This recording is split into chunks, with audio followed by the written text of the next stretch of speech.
Hello students, welcome back to Prep On. These days we are studying modern India. One more lecture on modern India. Ripon तक we have completed और Liton, Ripon और Canning हमने revolt of 1857 के बाद वाइसरॉयस cover किए थे, उनके important measures cover किए थे।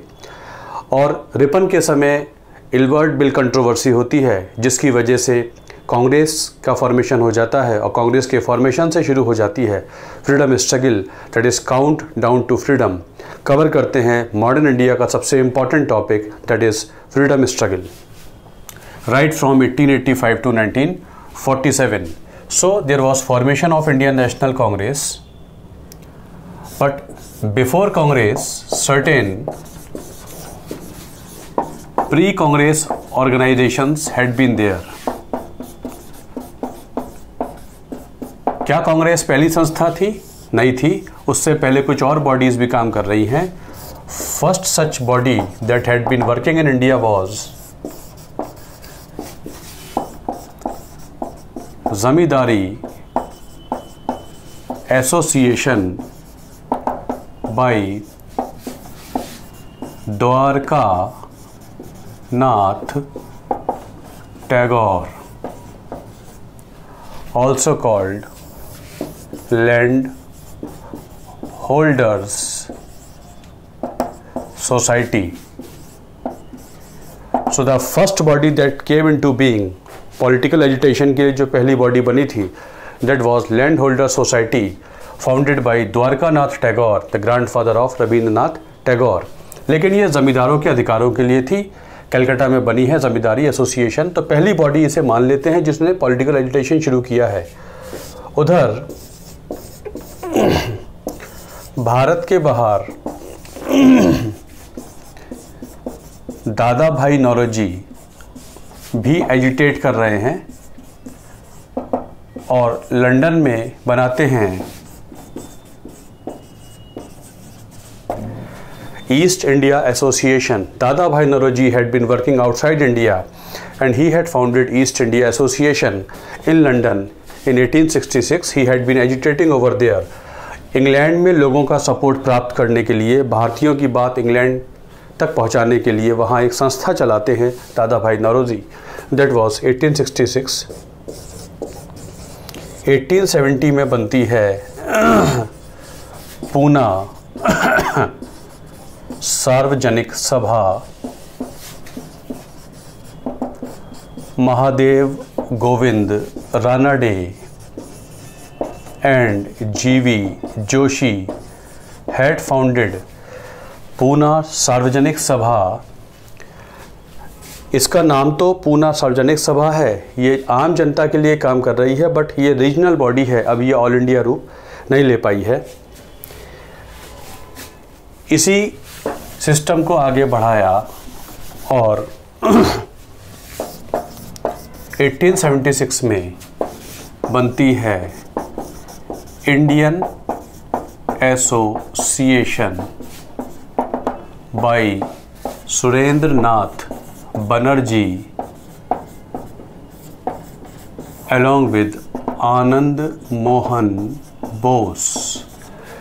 1876 में Surendranath Banerjee had been expelled from civil services, तो उन्होंने एक बॉडी ऑर्गेनाइज की है, Indian association. Surendranath Banerjee and Anand Mohan Bose organised in Calcutta Indian association, and Indian association undertook all India protest for reforms in civil services. Surendranath Banerjee reforms की बात कर रहे हैं, सिविल सर्विसेज में रिफॉर्म्स होने चाहिए, और उन्होंने एक ऑल इंडिया प्रोटेस्ट किया है। So the first political movement या the first political agitation in India was organised by Surendranath Banerjee, Bal Gangadhar Tilak और Gandhi ji. So well before Tilak and Gandhi ji, Surendranath Banerjee, under his Indian Association, had organized an all-India protest movement for what? For reforms in civil services, उन्होंने एक agitation organise किया है। तो question आ जाएगा, which body before Congress was having all India outlook, Congress से पहले कांग्रेस जैसा outlook रखने वाली बॉडी कौन सी थी? तो आप बोलेंगे Indian association, founded by Surendranath Banerjee and Anand Mohan Bose in Calcutta 1876. It was the first ever all India protest in India. It was in the freedom struggle led by Surendranath Banerjee. In 1884 बनती है मद्रास महाजनसभा,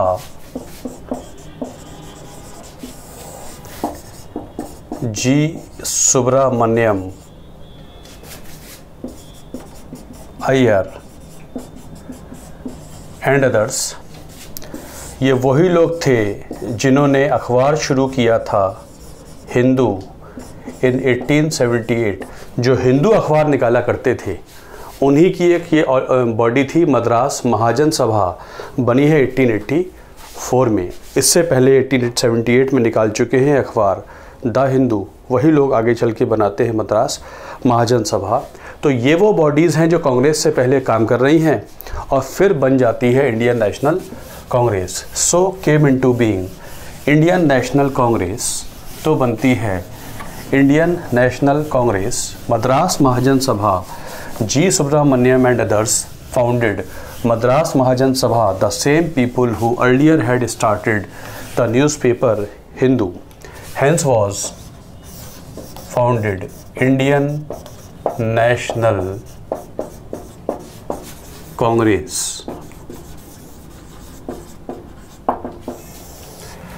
इम्पॉर्टेंट है किसी भी एग्जाम के लिए, यहां से एक आध क्वेश्चन आ ही जाता है। Indian national Congress,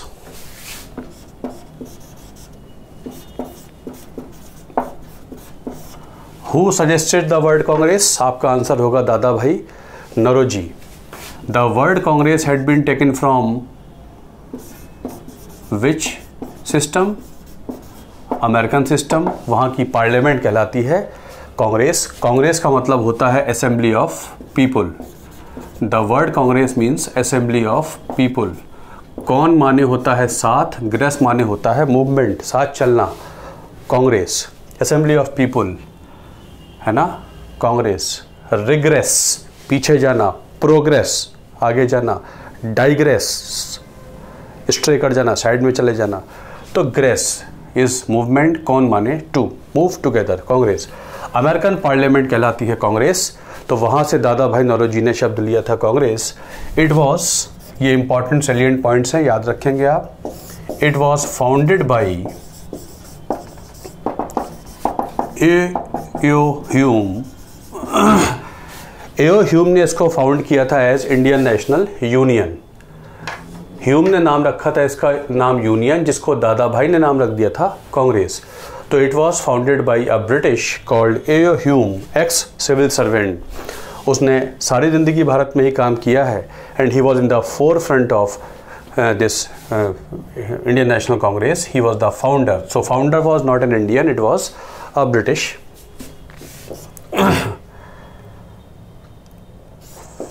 First session was held in December 1885 in Bombay in Gokuldas Tejpal Sanskrit College।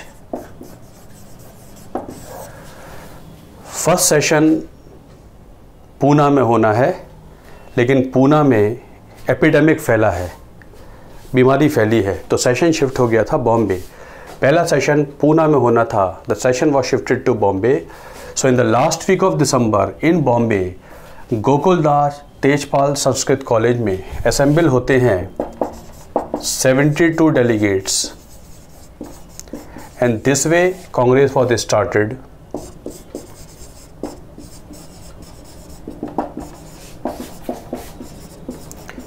And the first president of Congress was W.C. Banerjee. W.C. Banerjee or W.C. Banerjee. So the first session of Congress was presided by W.C. Banerjee in Bombay's Gokuldas Tejpal Sanskrit College. Most of those who attended were lawyers. वकीलों ने मिलके बनाई है Indian national Congress. पहला session होता है और पहले सेशन में बताया है कांग्रेस क्यों बनी है और क्या उद्देश्य है कांग्रेस का। सभी भारतीयों को एक करने की कोशिश है और पूरे भारत के लोग एक सिंगल प्लेटफॉर्म पे पहली बार एक साथ खड़े हुए हैं और पूरे भारत की बात कर रहे हैं, इसलिए इंडियन नेशनल कांग्रेस इसका नाम है। इस तरीके से कांग्रेस शुरू हो जाती है। अब कांग्रेस के लगभग हर साल हुआ करते थे इम्पॉर्टेंट सेशंस। कांग्रेस के होते हैं हर साल इम्पॉर्टेंट सेशंस से कांग्रेस क्वेश्चन एक ना एक आ जाता है। सेशंस आप ध्यान से सुनेंगे, लिखेंगे। सेशन तो पहला सेशन तो बम्बई में हुआ है, दूसरा सेशन कलकत्ता में हुआ है और दूसरे सेशन के अध्यक्ष हैं Dadabhai Naoroji. Second session was held in Calcutta chaired by Dadabhai Naoroji. Third session was held in Madras chaired by Badruddin Tyabji, first Muslim president of Congress. First Muslim president of Congress Badruddin Tyabji. 1888 session हुआ है इलाहाबाद में। अध्यक्ष हैं George Yule, first English president of Congress. First English president of Congress ये George you'll है, पहला अध्यक्ष जो नॉन इंडियन था। Allahabad session 1888 he was first English president of Congress. आगे चल के और भी होंगे। 1896 कलकत्ता सेशन।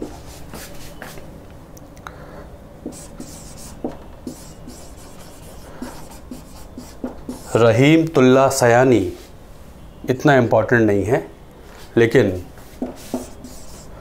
इस सेशन में पहली बार सॉन्ग गाया गया है Vande Mataram. Song sung by Rabindranath Tagore. For the first time Vande Mataram song was sung in Calcutta session chaired by Rahimtullah Sayani. It was sung by Rabindranath Tagore in 1896 Calcutta session. It was taken from the book Anand Math by Bankim Chandra Chatterjee. Bankim Chandra Chatterjee ने 1875 में song compose किया है और 1882 में ये किताब में आया था। किताब का नाम था आनंद मठ, written by Bankim Chandra Chatterjee.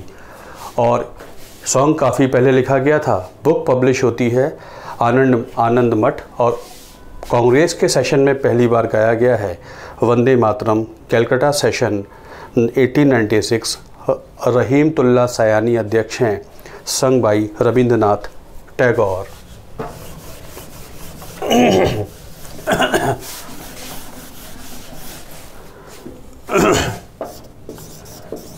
1906 Calcutta session. Dadabhai Naoroji.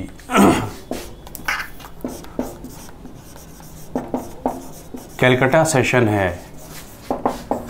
It was the first demand of Swaraj from the Congress platform.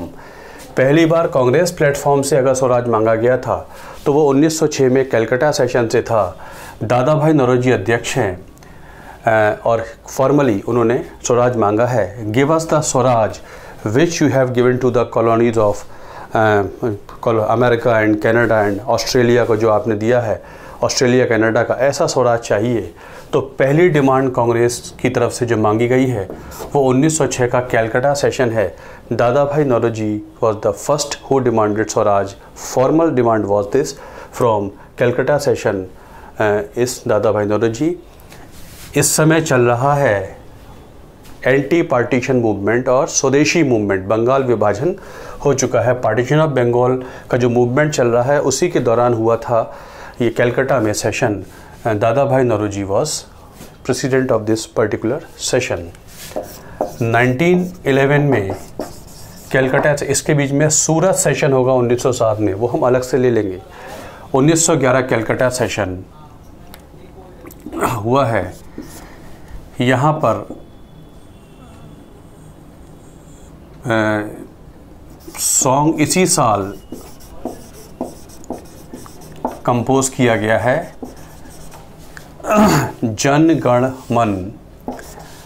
Jana Gana मन 1911 का कलकत्ता सेशन, जन गण मन सॉन्ग गाया गया है कांग्रेस सेशन में। 1911 के कलकत्ता सेशन में जन गण मन, BN धर अध्यक्ष, कलकत्ता सेशन, जन गण मन, इसी साल कंपोज हुआ था ये सॉन्ग और कांग्रेस सेशन में पहली बार ये गाया गया था इन 1911 का Calcutta session. Who sang is not important, not known also, and since it was Tagore इसलिए इम्पॉर्टेंट हो जाता है। तो पहली बार जनगण मन गाया गया है 1911 के कलकत्ता सेशन में। BN धर अध्यक्ष।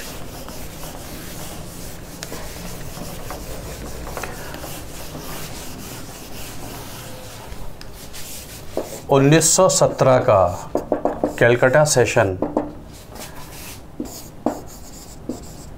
Annie Besant was the president. She was the first महिला अध्यक्ष of Congress. She was the first woman president of Congress, and she was also the president of Theosophical Society. एक संस्था चलती थी थियोसोफिकल सोसाइटी, उसकी अध्यक्ष भी हुआ करती थी और कांग्रेस की पहली महिला अध्यक्ष हैं Annie Besant. She was from Ireland.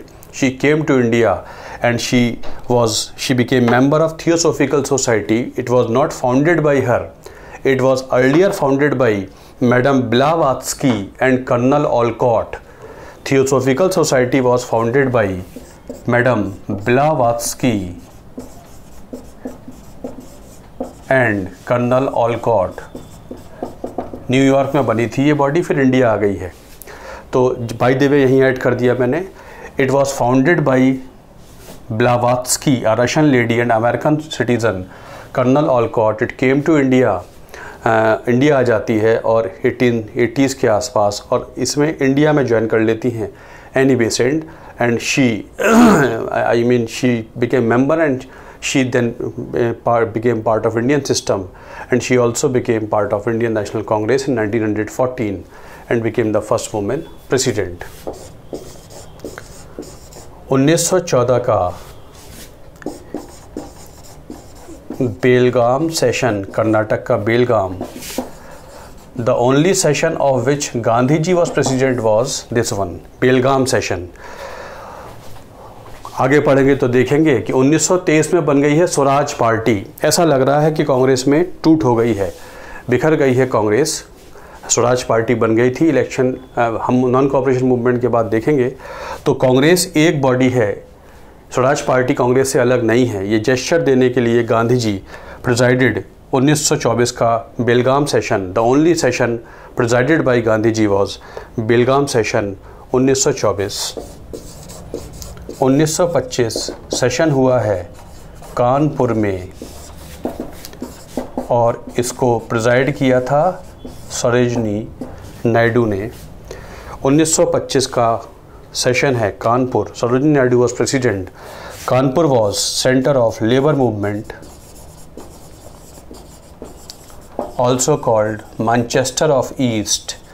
जैसे इंग्लैंड में मैनचेस्टर टेक्सटाइल इंडस्ट्री का सेंटर था, ऐसे इंडिया में कानपुर था, मैनचेस्टर ऑफ ईस्ट कहलाता था, और यहाँ पर लेबर मूवमेंट बहुत चलता था। इसी साल कम्युनिस्ट पार्टी ऑफ इंडिया भी बनी है, CPI भी बनी है। कम्युनिस्ट पार्टी ऑफ इंडिया 1925 में बनी थी। लेबर मूवमेंट का एक गढ़ है, यहीं पे सेशन होता है 1925 में। Sarojini Naidu, also called Nightingale of India, she was the president of this session, this one 1925 session of Kanpur. 1931 session हुआ है कराची. 1929 सबसे इम्पॉर्टेंट सेशन लाहौर सेशन, वो हम लोग करेंगे अलग से. 1931 कराची सेशन, अध्यक्ष हैं वल्लभ भाई पटेल. और कराची सेशन इसलिए इम्पॉर्टेंट हुआ कि यहाँ पर रेजोल्यूशन पास हुआ है fundamental right and economic planning. Fundamental rights economic planning पर एक रेजोल्यूशन पास किया है कांग्रेस ने. Congress demanded fundamental rights. Resolution was passed in Karachi. It was written by Jawaharlal Nehru. ये क्वेश्चन आ जाता है, इंपॉर्टेंट है. 1931 का कराची सेशन इसलिए फेमस हुआ था, इससे कुछ दिन पहले ही भगत सिंह, राजगुरु, सुखदेव को फांसी हुई थी. तो Karachi session 1931 fundamental rights economic planning. A resolution was drafted by Jawaharlal Nehru and was passed in 1931 Karachi session.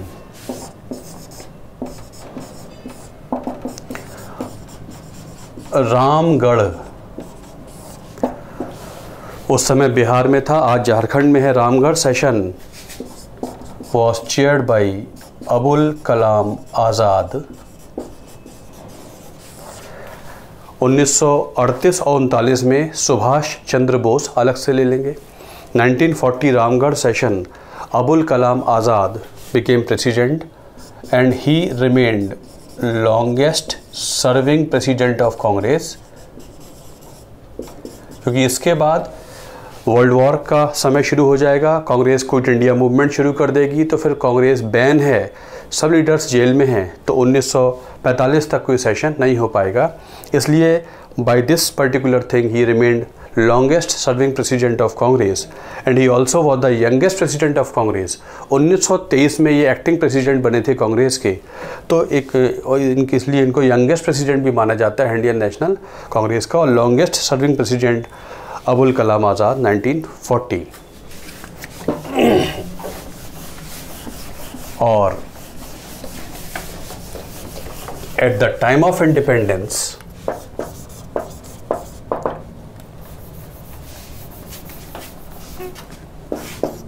Session हुआ है मेरठ में और अध्यक्ष हैं जे.बी. कृपलानी. अध्यक्ष हैं JB. Kripalani. So who was president of Congress at the time of independence? आपका answer हो जाएगा JB. Kripalani was president of Congress at the time of independence. It was J.B. Kripalani who was president of Congress at the time of independence. Other important facts about Congress: maximum number of sessions took place in Calcutta. सबसे ज़्यादा sessions Calcutta में होते हैं.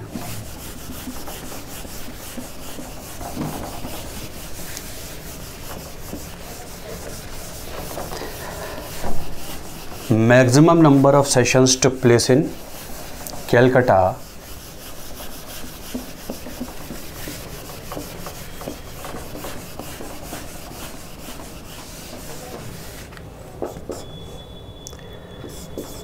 In London.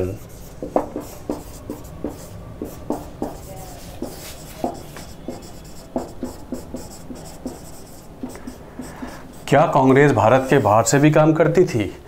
तो आप बोलेंगे yes, they used to run a British committee of Indian national Congress from London and used to bring out a journal India. कौन सी पत्रिका कांग्रेस लंदन में निकालती थी? तो आप बोलेंगे इंडिया. और कांग्रेस की एक इकाई लंदन में भी काम करती है, British committee of Indian national Congress.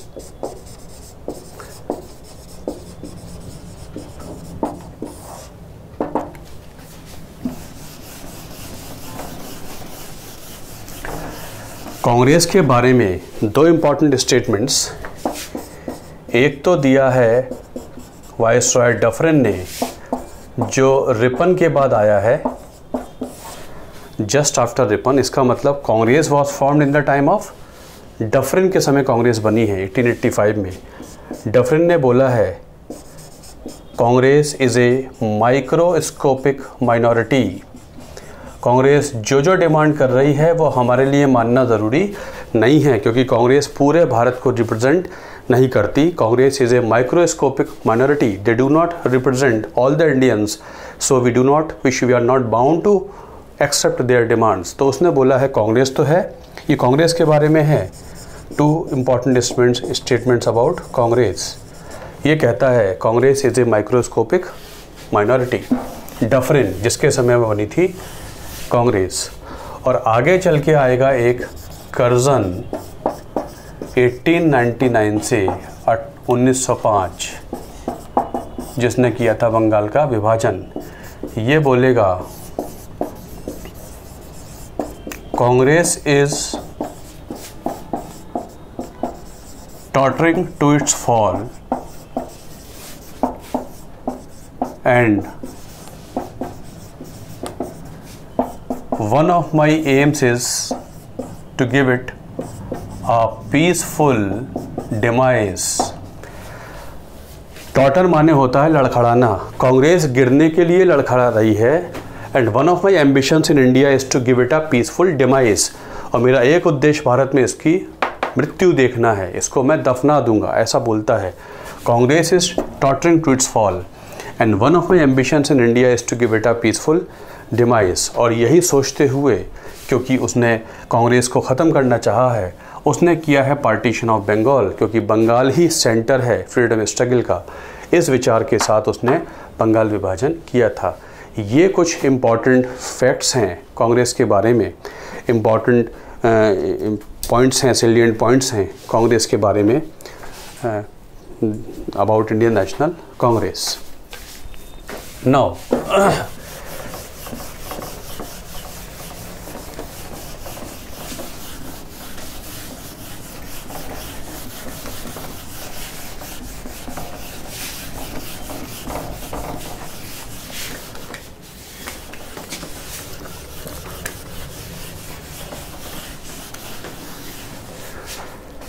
Freedom struggle के फेजेस। पहला है मॉडरेट फेज, कांग्रेस के बनने से लेकर बंगाल विभाजन तक। इस समय के लीडर्स हैं दादा भाई नौरोजी, गोपाल कृष्ण गोखले, सुरेंद्र नाथ बनर्जी, बदरुद्दीन तैयब जी, मदन मोहन मालवीय, आनंद मोहन बोस, लाल मोहन घोष, एट्सेट्रा एट्सेट्रा।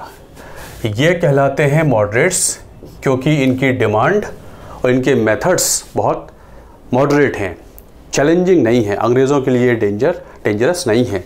इसलिए हिस्टोरियंस ने इनको बोला नरमवादी, because their demands were not so staunch as to create some problems for English people, nor were their methods, इसलिए कहलाते थे मॉडरेट्स। इनकी डिमांड है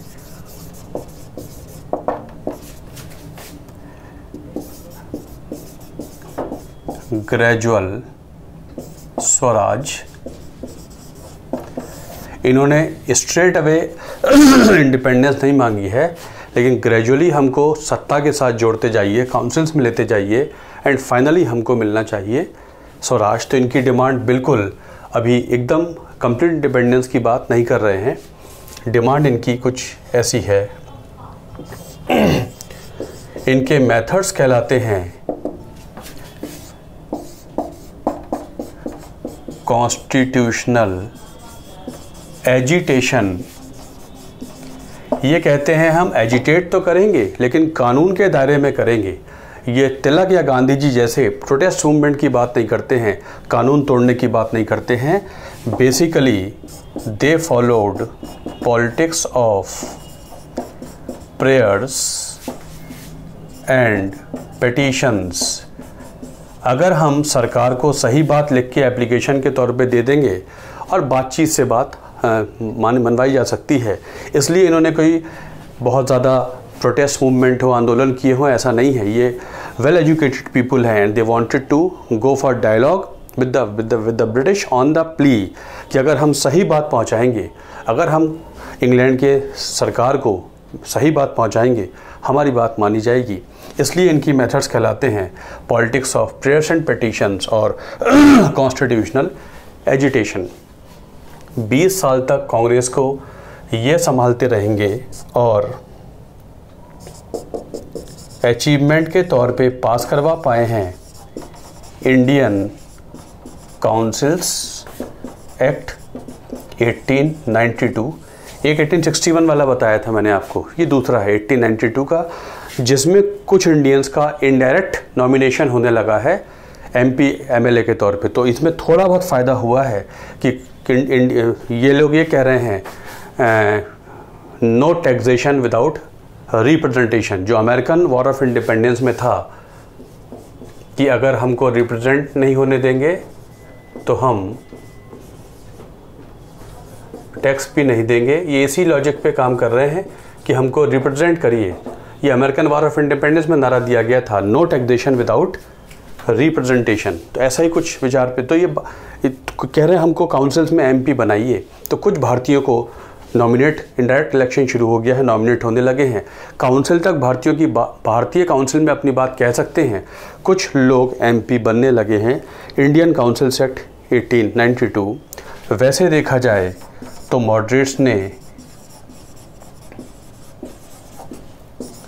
इंडियन नेशनलिज्म की फाउंडेशन रखी है।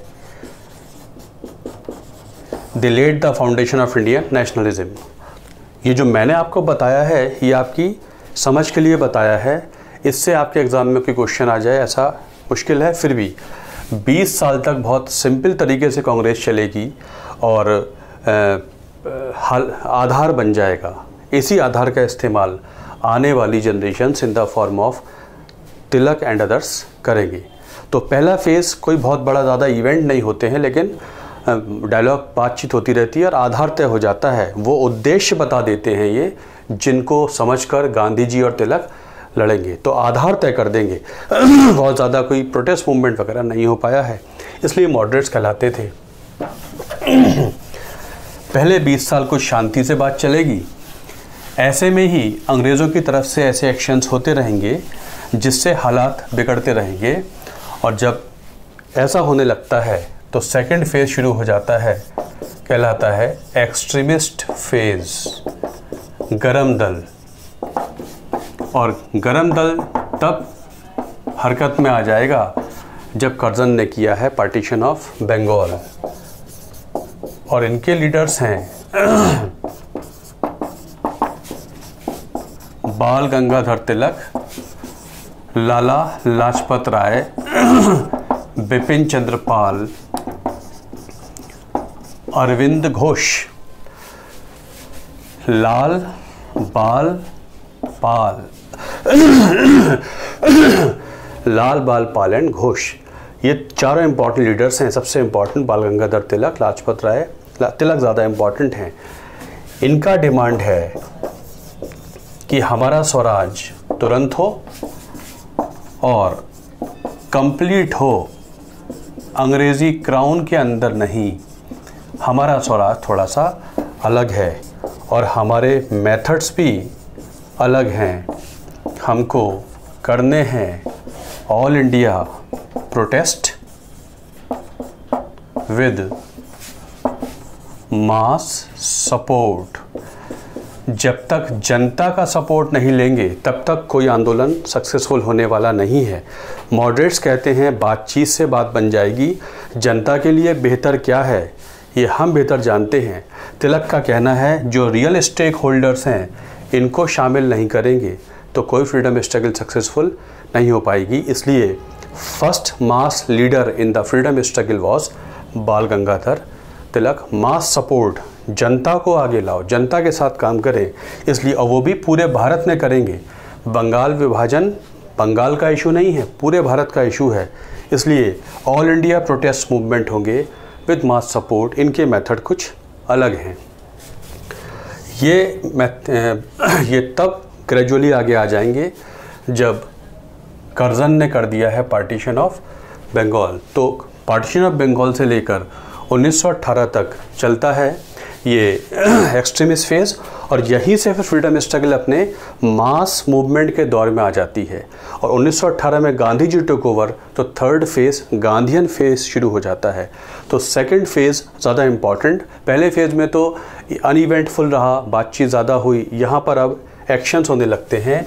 This way took place the first movement in the freedom struggle called anti-partition movement or Swadeshi movement. So the first movement in the freedom struggle was anti-partition movement.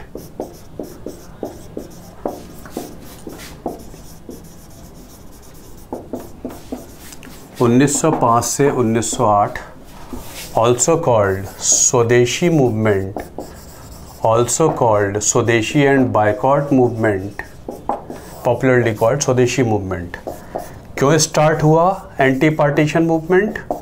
Against partition of Bengal. क्यों शुरू हुआ था? बंग भंग के खिलाफ, against partition of Bengal. Bengal विभाजन किसका plan था? बंगाल विभाजन कर्जन का प्लान था। बंगाल विभाजन कर्जन का प्लान था। कर्जन का मोटिव क्या था? To suppress Indian nationalism whose nerve center is Bengal. Curzon कहता है उभरते हुए भारतीय राष्ट्रवाद का गढ़ बंगाल है। अगर मैं बंगाल को तबाह कर दूंगा तो कांग्रेस अपने आप समाप्त हो जाएगी, और कांग्रेस समाप्त होगी तो भारतीय राष्ट्रवाद भी ख़त्म हो जाएगा। इसलिए उसका मोटिव बंगाल उभरते हुए राष्ट्रवाद को ख़त्म करना है, इसलिए उसने बंगाल चुना है। और बताया ये गया है कि हम इसलिए कर रहे हैं बंगाल विभाजन कि बंगाल बहुत बड़ा प्रांत है। बंगाल बड़ा प्रांत था भी क्योंकि बंगाल का बहुत, west Bengal, the whole of west Bengal, the whole of Bangladesh, north east के कुछ एरियाज़, ये सब उड़ीसा, ये सब बंगाल के सूबे में आया करते थे। तो Bengal is too big a province to govern efficiently. वो ऑफिशियल रिपोर्ट जो आई थी 1903 से वो लगा हुआ है बंगाल को तबाह करने में। तो वो ऑफिशियल रिपोर्ट में बताता है Bengal is too big a province to be governed efficiently. The bifurcation of Bengal will bring administrative efficiency, and if administrative efficiency is there then the lot of people will improve. लोगों का welfare होगा। आपके welfare के लिए किया जा रहा है बंगाल का विभाजन, ऐसा वो बताएगा। लेकिन रियल मकसद है बंगाल को बाइफर्केट कर देना दो हिस्सों में, जिससे दूसरा बड़ा उद्देश्य हिंदू मुस्लिम डिवाइड। हिंदू मुस्लिम की यूनिटी बड़ी इंपॉर्टेंट है। ये शायद हिंदू मुस्लिम ना जानते हो, लेकिन उनकी यूनिटी बहुत इंपॉर्टेंट है, ये अंग्रेज़ जानते थे। इसलिए उन्होंने हिंदू मुस्लिम डिवाइड को लेकर, डिवाइड एंड रूल का ये पहला बड़ा मैनिफेस्टेशन है जो उन्होंने किया था बंगाल विभाजन में। इस सोच के साथ उसने प्लान बनाया है बंगाल विभाजन का। This was the report. 1903 से उसने कोशिश की है, बात करता रहा है, और उसने कमेटी वगैरह बिठाई है, रिपोर्ट मंगवाई है। इस तरीके से हुआ है बंगाल का विभाजन। 16 अक्टूबर 1905 पार्टीशन डे, ये एग्ज़ाम में आ जाता है। 16 अक्टूबर 1905 को क्या हुआ था? बंगाल विभाजन हुआ है, दो प्रांत बन गए हैं। वेस्टर्न प्रांत का नाम रखा गया था बंगाल प्रॉपर, कलकत्ता हेडक्वार्टर है, हिंदू एरिया है, बना डिवाइड ही ऐसे किया गया है कि हिंदू मुस्लिम डिवाइड हो।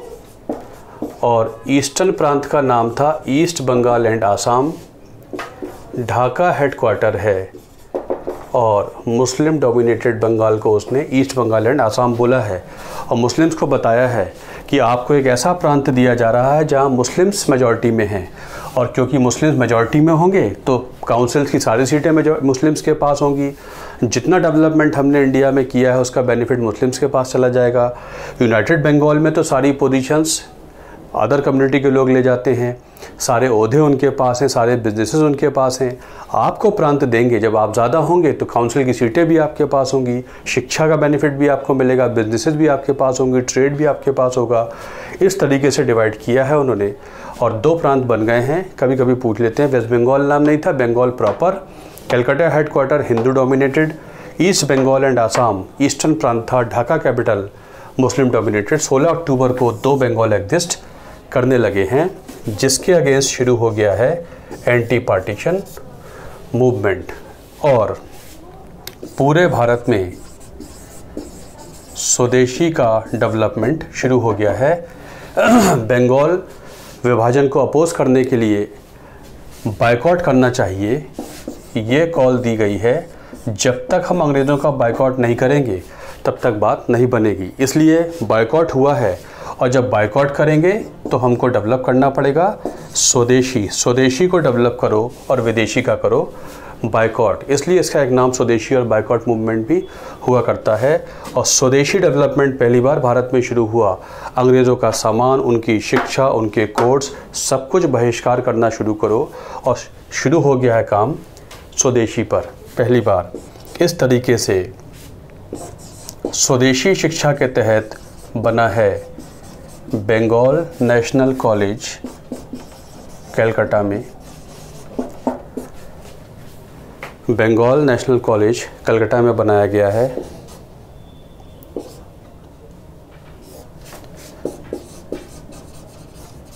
एक कंपनी काम कर रही है बंगाल केमिकल्स और इसने अपना प्रोडक्शन बढ़ाया है और इम्पॉर्टेंट हो गई है। प्रफुल्ल चंद्र रे एक केमिस्ट हुआ करते थे, साइंटिस्ट हैं प्रफुल्ल चंद्र रे, की Bengal chemicals became very very important in the time of this movement.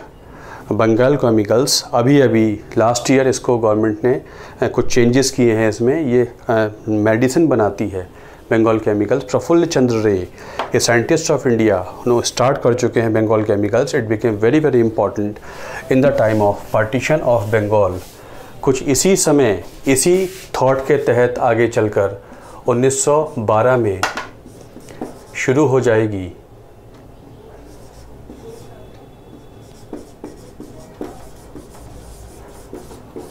TISCO, अब नाम है टाटा स्टील। कुछ इन्हीं दिनों 1911-12 के आसपास इसी थॉट के तहत स्वदेशी डेवलपमेंट हो, टाटा आयरन स्टील कंपनी आगे चल के शुरू हो जाएगी। डेवलपमेंट यहीं से हुआ है। तो चाहे वो शिक्षा हो या इंडस्ट्री हो, इन सब का डेवलपमेंट कुछ इस समय होने लगा है। पूरे भारत में स्वदेशी शिक्षा, स्वदेशी इंडस्ट्री, टेक्सटाइल हो, छोटी छोटी चीज़ों से लेकर बड़ी से बड़ी चीज़ें भारत में पहली बार बननी शुरू होती हैं अंडर स्वदेशी मूवमेंट।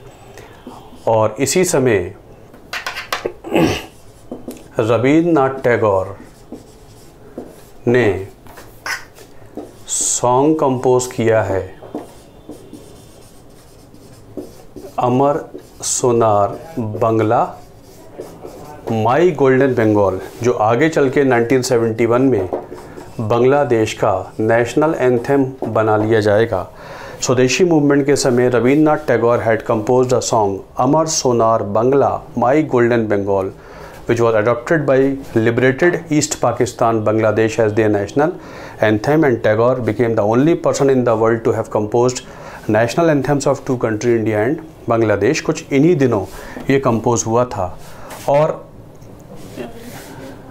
इस मूवमेंट में Vande Mataram became very very important। यहीं के बाद फिर वंदे मातरम बहुत पॉपुलर हो गया था और पूरी फ्रीडम स्ट्रगल का सबसे इम्पॉर्टेंट सॉन्ग रहा था फिर वंदे मातरम। तो पूरे भारत में डेवलपमेंट हुआ है, चाहे बंगा लक्ष्मी कॉटन मिल हो, जूट मिल्स हो, मैच मैन्युफैक्चरिंग कंपनी हो, शुगर मैन्युफैक्चरिंग कंपनी हो, ये सब डेवलपमेंट हुआ है। एजुकेशन हो, ये तो सबसे बड़ा कॉलेज है पूरे भारत में, छोटे बड़े बहुत सारे कॉलेजेस इन दिनों ही खुले थे। 1906 में हुआ, 1907 में हुआ, इन्हीं दिनों अभी मैंने बताया था 1906 में हुआ है कैलकाटा सेशन, जहाँ पर दादा भाई नौरोजी ने स्वराज मांगा है। बहुत दिन से बात चल रही है कि तिलक या लाजपत राय में से किसी को कांग्रेस का अध्यक्ष बनाया जाए। 1905 में कोशिश हुई तो गोपाल कृष्ण गोखले अध्यक्ष हैं।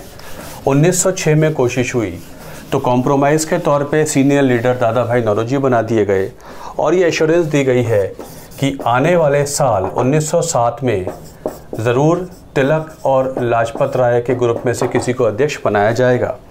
लेकिन सेशन होना था नागपुर में, रातों रात सेशन शिफ्ट हो जाता है सूरत और प्रॉमिस फुलफिल नहीं होता है। अध्यक्ष अनाउंस हो जाते हैं रास बिहारी घोष।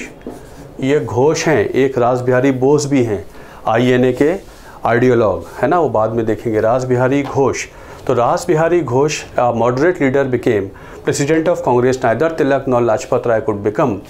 1907 का सेशन नागपुर में होना था। नागपुर तिलक का स्ट्रांग होल्ड है, लेकिन तिलक का स्ट्रांग होल्ड है तो वहाँ हो सकता है लोकल कमेटी तिलक को चुन ले या तिलक के ग्रुप के किसी को चुन ले, इसलिए सूरत सेशन सूरत शिफ्ट कर देते हैं फिरोज शाह मेहता एंड गोखले, और सूरत में तिलक का कोई सपोर्ट नहीं है। This way they got elected Rash Bihari Ghosh their own man as president.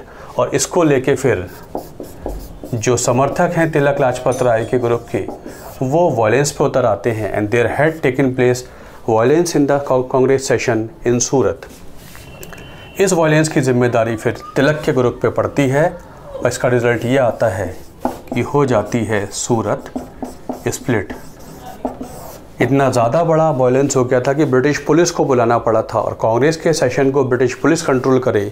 Obviously it was the defeat of Congress only और इंडियन फ्रीडम स्ट्रगल के लिए बैड चैप्टर था ये। हुई है सूरत स्प्लिट का मतलब ये नहीं कि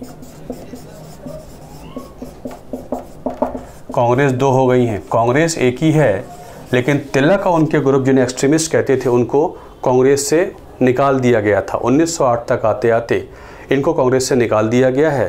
Congress has got a bad name only because your people had created violence and hence you all are expelled from Indian national Congress. इसे कहते हैं Surat split which became the cause of end of first movement। Bengal विभाजन as it is चलता रहेगा और ये जो session है, ये जो मूवमेंट है, ये बंगाल विभाजन की डिमांड वैसे ही चलेगी। बंगाल विभाजन चलता रहेगा, दोनों बंगाल अलग अलग हैं, लेकिन वो कुछ नहीं हो पाया, लेकिन स्वदेशी का डेवलपमेंट बहुत ज़्यादा हो जाता है। तो हुआ था सूरत सेशन।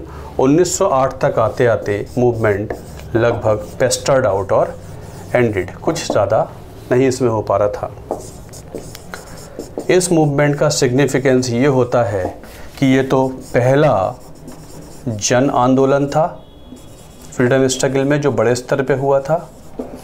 पहली बार जनता आगे बढ़ के आई थी किसी प्रोग्राम में। पहले लीडर्स चलाया करते थे, जनता ने सपोर्ट किया है। सभी हिंदू मुस्लिम महिलाएं सभी लोग इसमें शामिल हैं। इंटीग्रेटेड मूवमेंट था और it was the beginning of development of स्वदेशी इन इंडिया। पहली बार भारत ने अपना स्वदेशी डेवलपमेंट करना शुरू किया है। Is the was the significance of this session. तो दिस वॉज स्वदेशी मूवमेंट और एंटी पार्टीशन मूवमेंट और स्वदेशी एंड बायकॉट मूवमेंट। 1908 में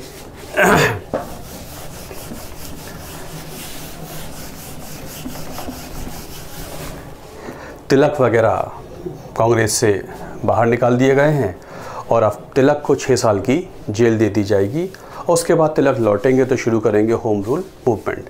तो this far we have done. Freedom struggle का पहला मूवमेंट हम लोगों ने कर लिया है। इसको रिवाइज़ करिए और जल्दी ही नेक्स्ट मूवमेंट नेक्स्ट स्टेप में आगे बढ़ेंगे। जल्दी ही आपका कोर्स ख़त्म करेंगे। So thanks for watching. Thank you very much.